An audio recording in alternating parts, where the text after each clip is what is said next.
வரைக்கும் இன்றைக்கி பொறுத்த வரைக்கும் அரசு வேலையாக இருக்கட்டும் அல்லது தனியார் நிறுவனங்களில் கூட ஒரு நல்ல வேலையாக இருக்கட்டும், எந்த வேலையாக இருந்தாலும் ஒரு பின்னணி தேவைப்படுது. அரசோ அல்லது உங்களை போன்ற சமூக அக்கறை கொண்டவர்கள் மூலமாகத்தான் அவர்களுக்கான வாய்ப்பு இந்த சமூகத்தில் கிடைக்கிது. அப்படி தான் இந்த தனுஷுக்கு நீங்கள் பார்க்கணும். அவர் இன்னைக்கு பாக்ஸர் ஆகிட்டு அவங்களுடைய சுற்றுப்புறத்தில் இருக்கவங்களுக்கு தான் அந்த ஆதங்கம் அவர்கள் ரொம்ப கொடூரமாக தலைகளை கல்லால் அடித்து அதன் பிறகு அவருடைய கை வெட்டப்பட்டு அந்த பாக்ஸ் பண்ண கை வெட்டப்பட்டு அந்த கொடூரமான ஒரு விஷயங்களை அப்போ இந்த இந்த எண்ணங்கள் எங்கிருந்து வருது அப்படின்னு பார்த்தாக்க, அறம் சார்ந்த விஷயங்கள் மக்கள்கிட்ட எனக்கு இல்லை, அறம் சார்ந்த நிலைகள் இல்லை, அறம் சார்ந்த கல்விகள் இல்லை. அதாவது கனவு காண்றதுக்கு முன்னாடியே அவங்களுடைய கனவு தகர்க்கப்படுகிற ஒரு நிகழ்வாக தான் அந்த நிகழ்வு நடந்திருக்கு, இந்த படுகொலை நிகழ்வு நடந்திருக்கு. செல்ஃப் டியூன் நேயர்களுக்கு வணக்கம். இன்றைக்கி மனதின் மாய கண்ணாடி வித் வெனிலாவில் நம்ம பார்க்க போகிற கேஸு ரொம்ப என் மனசை அதிகமாக பாதித்த ஒரு கேஸு. அதாவது என்னென்னா, ஒரு ரொம்ப ஏழையான குடும்பத்திலேருந்து ஒரு நல்லபடியாக ஒரு கவர்மெண்ட் ஜாபில் சேரணும்னு ஒரு பையன் ரொம்ப ஒரு கனவோட ஒரு பாக்ஸராக அவனுடைய வாழ்க்கையை அமைச்சு அவன் இன்னும் கொஞ்சம் நாளில் அந்த கவர்மெண்ட் ஜாப்குள்ளே போகணுன்ற மாதிரி ஒரு சூழ்நிலை இருக்கும்போது அவனை வெட்டி கொன்னுடுறாங்க. அந்த குடும்பமே அப்படியே நொறுங்கி போயிருக்காங்க. ஸோ இது அவங்கள மன ரீதியாக எந்த அளவுக்கு அழுத்தி இருக்கும். அதாவது ஒரு அம்மா அந்த பையனை நினச்சி ஒரு ட்ரீமை பில் பண்ணி அந்த ஒரு விஷயத்தை எப்படி அவங்களுக்கு லீகல் சப்போர்ட் இதில் கிடைக்கும், எப்படி இது மன ரீதியாகவும் லீகலாகவும் அவங்க அப்ரோச் பண்ணலாம் அப்படின்றத பற்றி தான் நம்ம இன்றைக்கி பேச போகிறோம். அதுக்கு நம்ம கூட அட்வொகேட் சசிகுமார் வந்திருக்காங்க. வணக்கம் சார். சார், இது என்னையே ரொம்ப ஒரு 2 நாளைக்கு என்னை ரொம்ப பாதித்த ஒரு இன்சிடென்ட் சார் இது. அதை நான் பார்க்கும்போது எனக்கு தோணுனது, இது ஒரு அவன் ஒரு ரோல் மாடலாக இருந்திருப்பான் கண்டிப்பாக அந்த ஒரு சமுதாயத்திலேயே. அப்படி பாரு பரவாயில்லையே, செம்மையாக இருக்காரு, பாக்ஸராக இருக்கார், ஒரு இன்ஸ்பிரேஷனாக இருந்த ஒரு பையன் திடீர்னு வெட்டி கொல்லப்படுறான்னும் போது அந்த குடும்பமும் சரி அந்த சமுதாயமும் சரி, என்னடா இது இப்படி, அப்போ நம்மளால் முன்னேற முடியாதா, நம்ம இந்த மாதிரி யோசிக்கக்கூடாதா, நம்ம கனவு காணக்கூடாதா அப்படின்ற ஒரு தாட்குள்ளே போயிடுவாங்கல்ல சார். அது எனக்கு ரொம்ப ரொம்ப ரொம்ப ரொம்ப என்ன சொல்கிறது, ஒரு பயத்தை உண்டாக்கிச்சு. ஸோ இதுக்கு என்ன மாதிரி லீகல் சப்போர்ட் பண்ணலாம்? இப்போது இதுவரை ஒரு பெரிய ஒரு ஃபினான்ஷியல் சப்போர்ட்டு, நல்ல ஒரு இதுவாக இருக்கிறவங்க, பொருளாதாரத்தில் ரொம்ப அதிகமாக இருக்கிறவங்க இதை டீல் பண்ணுறது கொஞ்சம் ஈஸி எனக்கு தெரிஞ்சு. ஆனால் இந்த மாதிரி ஒரு ஏழையான குடும்பத்துலேருந்து வரவங்க எப்படி சார் இதுக்கு நீதியை அவங்களால வாங்க முடியும்? எப்படி அவங்களுக்கு லீகல் சப்போர்ட் இதில் அவங்க எடுத்துக்கலாம் சார்? ரொம்ப ஒரு அருமையான ஒரு கேள்வி மேடம் இது. இப்போது நீங்கள் இன்றைக்கி பொறுத்த வரைக்கும் அரசு வேலையாக இருக்கட்டும் அல்லது தனியார் நிறுவனங்களில் கூட ஒரு நல்ல வேலையாக இருக்கட்டும், எந்த வேலையாக இருந்தாலும் ஒரு பின்னணி தேவைப்படுது.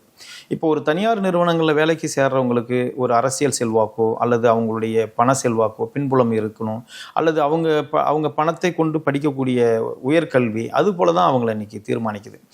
ஏழை எளிய மாணவர்கள், கிராமப்புற மாணவர்களுக்கெல்லாம் இன்றைக்கி ஓரளவு பெரிய அளவில் அவங்க முன்னேற்றம் இல்லாட்டி போனாலும் விரல் விட்டு எண்ணக்கூடிய ஒரு சிலர்களுக்கு தான் அந்த வாய்ப்பு கிடைக்குது. அது கூட எப்படி அந்த விரல் விட்டு எண்ணக்கூடியவர்கள் அந்த இடத்துக்கு வராங்கன்னா, அவங்களுடைய உழைப்பு, திறமை, அவங்களுக்கு இருக்கக்கூடிய தனிப்பட்ட திறமைகளை வெளிக்காட்டி வெளிப்படுத்தி அதன் மூலமாக தான் இன்னைக்கு அதை கண்டெடுக்கிறாங்க. ஒரு தனிப்பட்ட மாணவர்களுடைய விஷயங்களை, அவங்களுடைய திறமைகளை கண்டறிந்து அரசோ அல்லது உங்களை போன்ற சமூக அக்கறை கொண்டவர்கள் மூலமாகத்தான் அவர்களுக்கான வாய்ப்பு இந்த சமூகத்தில் கிடைக்கிது. அப்படி தான் இந்த தனுஷுக்கு நீங்கள் பார்க்கணும். அவர் இன்னைக்கு பாக்ஸர் ஆகிட்டு அவர் ரொம்ப ஒரு கடிமையான ஒரு ஏழ்மையான ஒரு பிளாட்பாரத்தில் இருந்து வசிக்கக்கூடிய ஒரு குடும்பத்தில் இருந்து அவர் ஒரு நல்ல ஒரு பாக்ஸர், சண்டை பயிற்சியாளராக அவருடைய கனவு காவல்துறை பணிக்கு போகணும் அப்படிங்கிறதான் அவருடைய கனவாக இருந்திருக்கு. அப்போ இதை பார்க்கக்கூடியவர்களுக்கு ஒரு வெஞ்சன்ஸ் யாருன்னா அவர்கள் மற்ற ஒரு தேர்ட் பார்ட்டி செய்யலை, அவங்களுடைய சுற்றுப்புறத்தில் இருக்கவங்களுக்கு தான் அந்த ஆதங்கம் அவர்கள் ரொம்ப கொடூரமாக தலைகளை கல்லால் அடித்து அதன் பிறகு அவருடைய கை வெட்டப்பட்டு அந்த பாக்ஸ் பண்ண கை வெட்டப்பட்டு அந்த கொடூரமான ஒரு விஷயங்களை அப்போ இந்த எண்ணங்கள் எங்கிருந்து வருது அப்படின்னு பார்த்தாக்க, நம்ம கூட இருக்கிற ஒருத்தன் முன்னேறதை ஏற்றுக்கிற மனநிலை இங்கே இல்லை யாருக்கிட்டையும். அப்போ இன்னைக்கு எல்லாத்தையும் பாருங்கள், பொறாமை குணங்கள் நிறையா இருக்குது. அதுக்கு காரணம் அறம் சார்ந்த விஷயங்கள் மக்கள்கிட்ட எனக்கு இல்லை. அறம் சார்ந்த நிலைகள் இல்லை, அறம் சார்ந்த கல்விகள் இல்லை, அறம் சார்ந்து பேசக்கூடியவர்கள் இல்லை. இன்றைக்கெல்லாம் ஒருத்தவங்களுக்கு நீங்கள் அட்வைஸ் பண்ணக்கூட முடியாது. நீங்கள் ஒருத்தவங்களுக்கு வந்து நீங்கள் நெறிப்படுத்தணும், அல்லது நம்ம இன்றைக்கி வந்து ஒரு 10 நிமிடம் ஒருத்தவங்களுக்கு நீங்கள் பயிற்சி கொடுக்கணும்னா அவங்க கேட்க தயாராக இல்லை. அதனுடைய விளைவுகள் தான் இது போல் சிந்திக்க வைக்கிறது. இது போல் சிந்திக்க அப்போ ஒருடைய கனவு தகர்த்துருச்சு. இந்த பாக்ஸர் கொலை செய்யப்பட்ட பிறகு கிராமப்புற இருக்கவங்களாம் ஒரு அதிர்ச்சி உண்டாயிருக்கு. நாமெல்லாம் இன்றைக்கி எப்படி அதாவது சென்னை நகரத்திலேயே ஒருத்தர் வந்து இவ்வளோ பெரிய முயற்சி செய்து அவருக்கே இவ்வளோ பெரிய சூழல் நடந்திருக்கு. அப்போ நாம் கிராமப்புறங்களில் இருக்கக்கூடிய ஏழை எளியவர்கள்லாம் நம்ம எப்படி வந்து வர முடியும் அப்படின்னா அவங்களுடைய கனவு எண்ணங்களை வந்து குழி தோண்டி புதைக்கக்கூடியதாகவே இது அமைஞ்சிருது. அப்போ அதாவது கனவு காண்றதுக்கு முன்னாடியே அவங்களுடைய கனவு தகர்க்கப்படுகிற ஒரு நிகழ்வாக தான் இந்த நிகழ்வு நடந்திருக்கு, இந்த படுகொலை நிகழ்வு நடந்திருக்கு. அப்போ இது போன்ற குற்றங்கள் நடக்காமல் பார்க்கறதுக்கு அறம் சார்ந்த விஷயங்களை அரசு வந்து முன்னெடுக்க வேண்டிய ஒரு விஷயம் இருக்குது. இப்போ இவங்களுக்கு நல்ல நீதிகள் வழங்கப்படணும். இந்த மாதிரி குற்றவாளிகள் கடுமையான தண்டனைகளுக்கு ஆளாக்கப்படணும். அப்போ தான் ஒரு தன்னம்பிக்கை வந்து வளரக்கூடியவங்களுக்கு பரவாயில்ல, இது மாதிரி சம்பவம் நடந்தாலும் சட்டம் கடுமையான தண்டனைகளை கொடுக்கும், நமக்கு ஒரு பாதுகாப்பை கொடுக்கும்.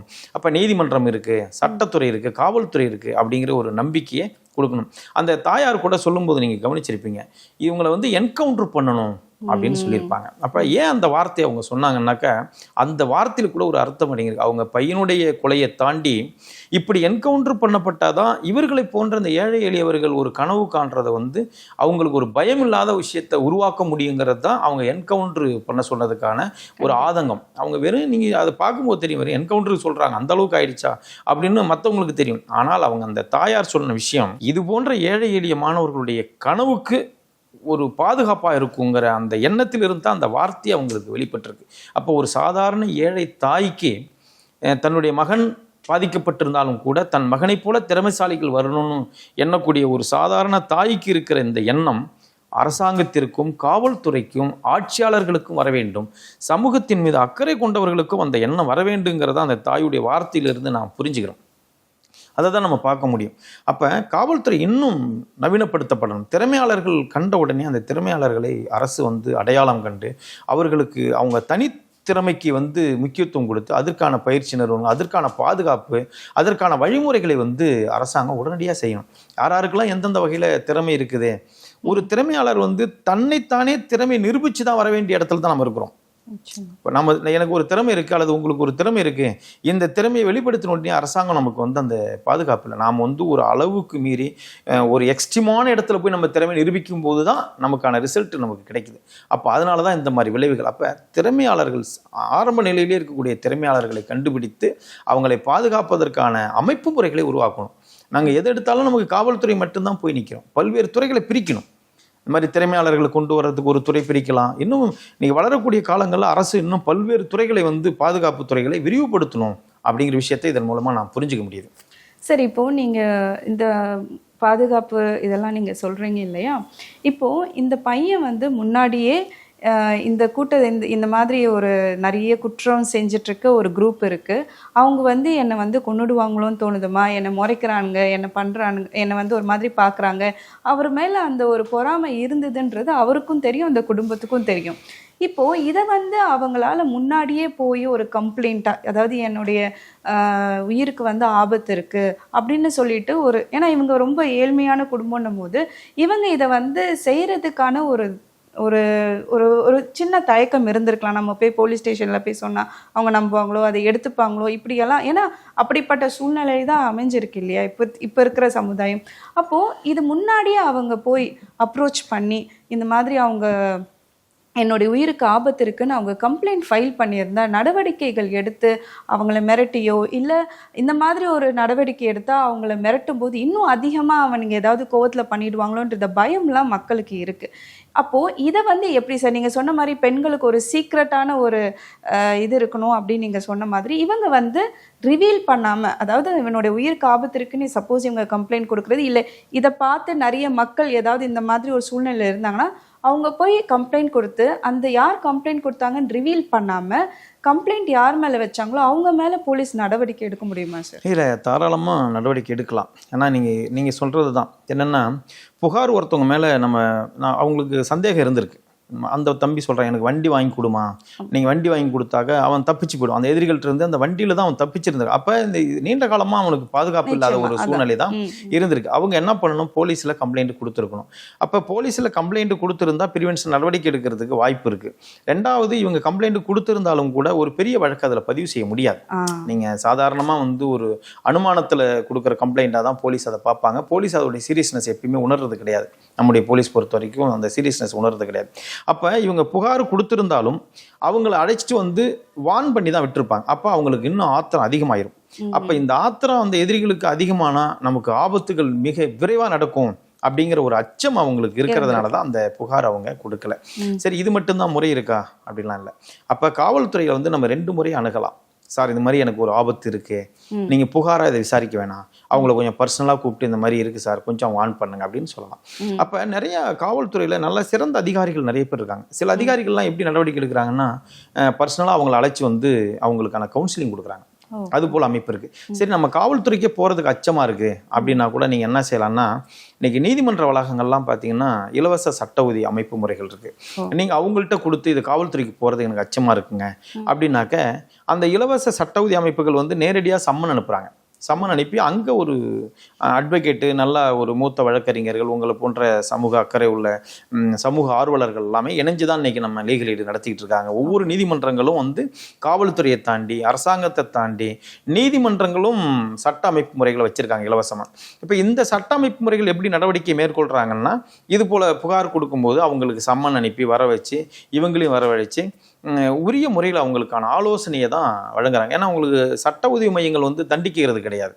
அவங்களுக்கு தெரியும் சட்ட உதவி மையம் உடனே போகும்போது மக்கள்கிட்ட ஒரு விஷயம் இருக்குது, பரவாயில்ல அவங்க அங்கே ஒன்றும் போலீஸ் இல்லை, போலீஸ்னா தண்டிப்பாங்கங்கிற ஒரு எண்ணமும், போலீஸை தாண்டின அமைப்புகள்கிட்ட அச்சப்படாத ஒரு அமைப்பும் இருக்குது. அப்போ போலீஸ்ட்டு 2 வகையான அணுகுமுறை இருக்கணும்.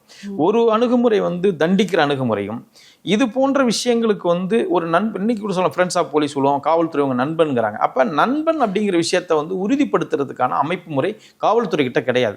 தண்டிக்கிறதுக்கு நடவடிக்கை எடுக்கிற காவல்துறையாக இருக்கிற அந்த காவல்துறையிலே ஒரு குறிப்பிட்ட காவல்துறை ஒன்றும் இல்லை. இப்போ ஒரு ரிட்டையர்டான ஒரு ஏசி இருக்கிறாரு, ஒரு ரிட்டையர்டான கமிஷனர் அளவில் அல்லது ரிட்டையர்டான ஓய்வு பெற்ற நல்ல காவல் அதிகாரிகளை கொண்டு ஒரு அமைப்பு உருவாக்கி இது போல அமைப்புகளுக்கு கவுன்சிலிங் கொடுக்குற ஒரு முறையும் காவல்துறை விரிவுபடுத்தியிருந்தால் அச்சமில்லாமல் இந்த போன்ற சம்பவங்களை வந்து துணிந்து புகார் கொடுப்பதற்கும், அது போன்ற குற்ற சம்பவங்களை ஈடுபடுறதுக்கு முன்னாடியே அவர்களை கூப்பிட்டு அவங்களுக்கான கவுன்சிலிங் கொடுக்கறதுனாலையும் அவங்க மாற்றத்தை ஏற்படுத்த முடியும்.